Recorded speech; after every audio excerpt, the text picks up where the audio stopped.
Andrea, I am so excited to connect with you today, to get a chance to share your story with my wonderful viewers. You're someone I had the privilege and the honor of working with maybe a couple of years ago, maybe a little longer, and I've been watching you grow and evolve in your relationship over the last actually couple of years. Your pictures, the things you're doing, the kind of excitement that you have, and we've connected a few times. So I first want to start by thanking you so much for recording this video, and tell you that I'm so grateful that I get a chance to share you with more people. Oh, thank you, Bern. You say you had a privilege. I had the same privilege with you, meeting you when I got into YouTube and I saw your first video. I was like, this is the guy. I want to know him, and I want to meet him, and I want to talk to him, because I really needed somebody to help me. And I had it was like 2 years ago that we met. And we had the chance to work together, and I had the privilege, and I'm so happy that now we're still in contact and I can talk to you now. I love it. Well, let me start by asking you right now. My first question typically goes something like this. What were the painful love situations or emotional situations you find yourself in when that made you reach out for help and say, hey, maybe we can do something together?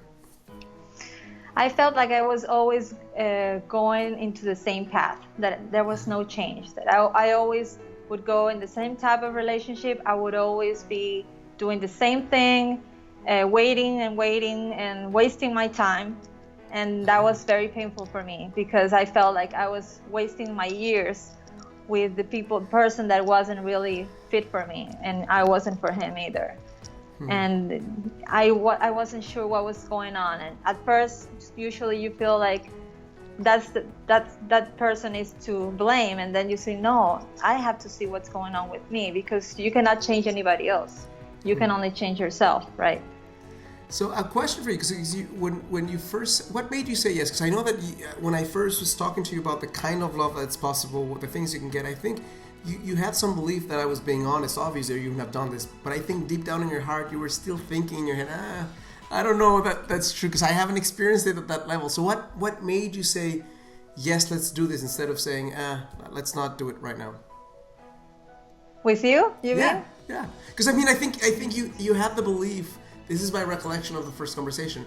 You believed that I was being honest, and inside of you were saying, like, maybe this result might not be possible, but I think he's being honest. So I think it was that mix of things. You were slightly disappointed, even at your early age, in terms of the guys that you felt that you were open, possible for you, but you had the hope also. So, but what was it for you that made you say, I want to do this?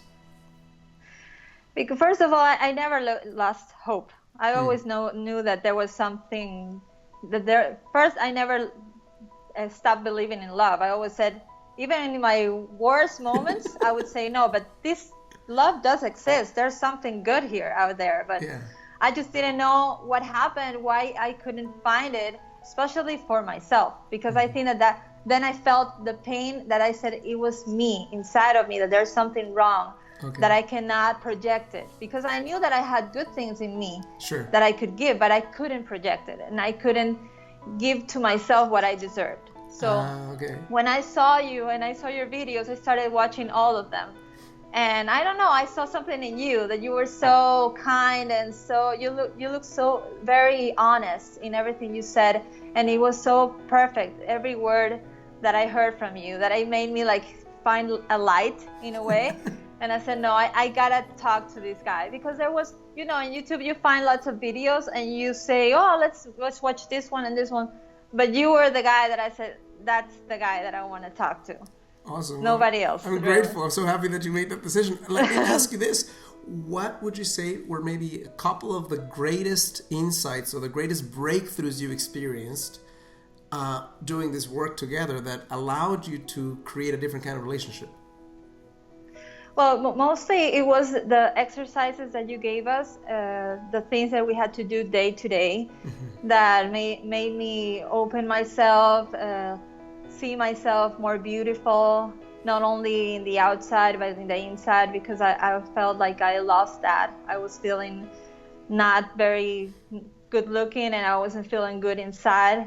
And it projects outside. I wasn't feeling like myself, and and I was feeling very depressed. So everything the things that I started doing with you, and the sessions that we had, all the advice that you gave me strength. Every single week that passed by, it gave me more strength and helped me grow and learn. It was great to feel that I was learning, and that I could teach what I learned to other girlfriends or other people that I knew that were experiencing some of the same things that I was. Sure. There was a time where in the middle of our work, somebody showed up in your life, and it wasn't quite the person. It was a great showing up, great, but it wasn't quite the person. And I remember saying like, let's end this. And you're like, I don't know. But you finally made the decision. What was the significance of you saying no to something that was good, but that was not meaningful at the deepest level in terms of getting what you wanted? It was great. It was great to be able to share that relationship with you, because I was seeing that this person was very nice to me, that really cared for me, but I was starting to get in the same pattern. That that's a good guy, he's interested, he tells me, the typical guy that gives you the world and everything, but it's not showing what they say exactly, right? They're not showing the value, and they're not making me feel like I was deserving that treatment the way he was acting, mostly, not much. And he wasn't a bad person, but that was the thing. I was like, oh, he's a good person. Even my parents met him as a friend, and they were like, he's such a nice guy. And that's one of the things that make sometimes women say, well, let's give him a chance because everybody else likes him, right? Sure. But for me, talking to you and telling you what was going on and telling you every detail and getting your advice, and I remember that you were very at first giving me all the advice. Okay, maybe men think this way, and maybe if you do this, And after, I remember like 3 weeks, I told you another thing that happened, and you said like, no, this is not the guy for you. And it was great. And it's so funny because before you called me, I was remembering that, and I said, this is great because you gave me the strength to say no, and that was it. So I didn't waste my time again like I used to. Second guessing yourself, thinking, what if I could? Because the first thing I want to make sure that you gave him a real shot, because he was in principle showing great. But once we determined that he was at the limit of his capacity, and his capacity was not what you were looking for, I think that was the time, as painful as it might have been in that moment, because it's scary to say, well, who's going to show up next that way? But so tell me, changing to the next, I guess, topic is, tell me about the man in your life. Tell me about your relationship with your man. Tell me what's going on. Well, as I always feel like when you are in your best, you meet the best, right? And it's at that time, after all that happened, just to finish a little bit about what happened in the last relationship, I felt really in pain too when I said no, because that's one of the other thing. I hate to make somebody cry or make them feel bad or make them suffer. So that was one of the things that for me was always very difficult, to say no and just keep going and going. So I had a lot of pain, but I had the strength that you gave me. So thank you for that. And about this relationship right now, we met, and he became. We met because I was looking for a foundation. There was an earthquake here in Ecuador, and I was looking for a foundation that would help us. I went to the place where the earthquake happened, and I was seeing patients over there, and we made a Facebook group, and that's when I reached for this foundation, and he was the president. So I reached for it, and he told me about what they did in Nicaragua. Right now they were settled over there, and that he would love to come, but he was asking me, he was interested to know what happened here, and we started talking, and he told me about what they did, and he knew that I was a pediatrician, so he said, you should come here and do this missions here. But after that, he asked me to be friends in Facebook, and then we started talking every day, like till 2:00 in the morning. And then he said, don't come here, I'll go there. I want to meet you, because the mission is like 4 months from now, and I cannot wait to meet you, right? So I was like, okay, come.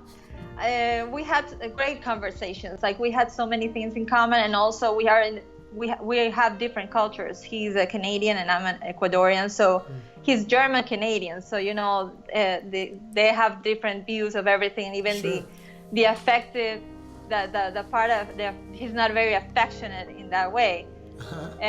But that's something I remember that I talked to you after when I decided to go and be with him. Sure. So he came here, he came once, and then he said, I cannot wait to see you again. And then he came twice. And then I went to Nicaragua. And yeah, I saw that he was a great guy. He's very hard worker. People really like him. He really helped a lot of people in Nicaragua. He built schools. He started medical missions. He started saving turtles over there. So many things that I admired from him. And he said, I'm gonna go and see you. That's something that I liked. That he had a decision and he made it. Yeah, he would always do what he says, and I like that. So yeah, he has so many things that I really admire from him, and he's very sweet. And when I talk to him, and if something hurts me, he always listens to me. So I could be really vulnerable with him. I'm not afraid of that. I could be, and I can be totally myself. I have my temper. He's there and he just waits for me and tries to calm me. Your passionate Latin blood. Exactly. He always says, I love your passionate Latin blood. Or when I'm mad or something, he's like, that's your Latin blood coming out, but he would not try to like start and make an argument or be competitive with me, which I had in my other relationships. There was like who gets madder or more angry or who wins.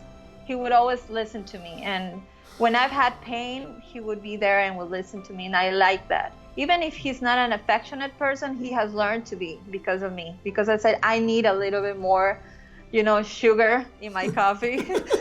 So he understands that, and that's something that I admire. And you've also, from the conversations we've had, you've learned to understand his love language. He may not do it necessarily in the most effusive ways, but he's solid there for you, and he in actions. I mean, the way he shows up for you, and the way he connects with you, and the plans you make together, and the dreams you make happen. That's his style of showing you love is maybe different from the one you were used to. But so he's moving more to the left, you're moving more to the right in that sense to be able to meet each other, right?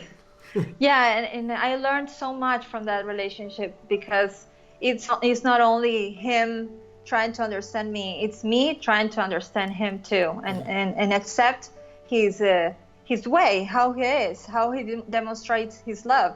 Sure. Before, he was so quiet. For me, it was so weird. He was quiet. He wouldn't say much to me. I was like, what is he thinking? The first thing that you get. But now, like, I respect his space. He respects mine. We both like to have our time doing our thing. He would always be like, hey, Patrick, that's his name. Right now I have to do this, I have to study. And he would be, okay, you tell me whenever you want to talk, or if you want to do something. Like, it's so great to be in a relationship when you're totally relaxed. You don't have to worry about anything. Last year we came here and he met all my family. He doesn't speak Spanish, even though he lives in Nicaragua, which is funny. But he was worried that I would feel, oh, Andrea, I don't want you to feel that I don't want to talk to anybody, but I don't speak Spanish. Don't be mad at me or anything. Don't worry, just be with me, and if you want to go, we go. But we would be with all my family, Latin, everybody speaks over everybody, and I would feel totally relaxed that he was there looking at me, talking to my nephews. They speak English, but he would just let me be. And when it was like later, I would say, hey, you want to go? And he's, no, go ahead. If you want to keep on having fun, just keep on going. But I was like, no, let's go and do something, right? Because I was thinking, he needs to enjoy it too. You want him to come back. Right? Yeah. So, but yeah, it's something so different to feel like you can be totally yourself. You can be so relaxed with somebody, and that makes me feel so much more in love with that person, because love grows. It's not like something that stays steady. It's like it grows and grows with all the admiration and the respect that we have for one another. And from what I hear, I mean, I saw some news on Facebook. What are the news that I saw on Facebook? What is it? Oh, yes. 2 weeks ago, we were in Nicaragua, and he said we were going to be, right now I'm in Ecuador, and he's in Canada, and he's in Belize, sorry. Sure. We were going to be 1 month apart because he had to work. He had a shareholders meeting, and he said, go to Ecuador to see your family. So before we leave, let's have a romantic dinner here in Nicaragua, right? I said, yeah, let's have a romantic dinner. And we have there's a palapa in front of the ocean. So I was going there, and I saw a beautiful sunset with a table only for both of us, nobody else, only the waiter.